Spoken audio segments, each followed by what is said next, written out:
Пред руската инвазија на Украина, Наталија Черевко, специјалистка по англиски и за други јазици, раководеше со јазично училиште во Чернихив. Инвазијата ја принуди Черевко да замине, водејќи прво во Франција, а потоа во САД, преку програмата Обединување за Украина.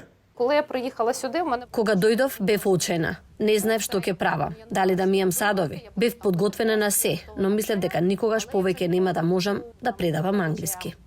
Черевко ја испратила својата биографија на десетици јазични училишта во Вашингтон, набрзо добила понуда за работа. Центарот за англиски јазик во Вашингтон барал предавачка како неа. Денес Черевко предава на волонтери.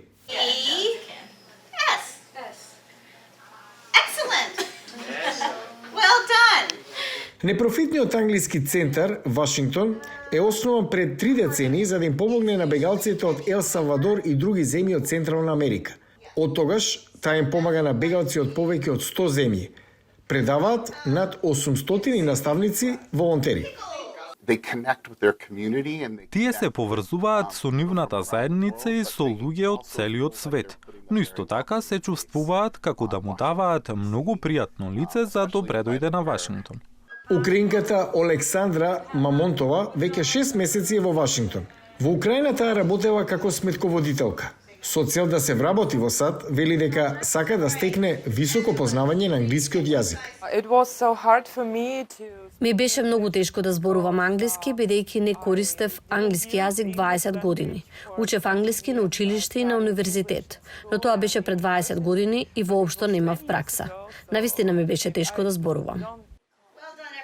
За разлика од Мамонтова, Љубомир, студент кој го користи само своето име, никогаш не учел англиски. Сега е на втор семестар во Центарот за јазици во Вашингтон. На вулици спилкујуся, будем говорити. Мојот основен англиски е добар. Сигурен сум дека погрешно изговарам некои работи, но луѓето ме разбираат и јас ги разбирам. За да им се даде шанса на учениците да слушаат различни акценти, наставниците повремено ги ротираат часовите.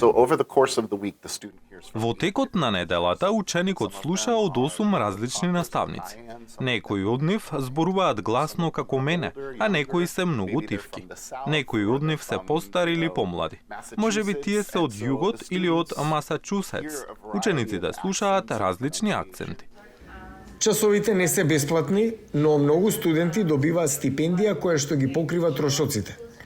Центарот за јазици се труди да им помогне на оние кои привремено не можат да платат.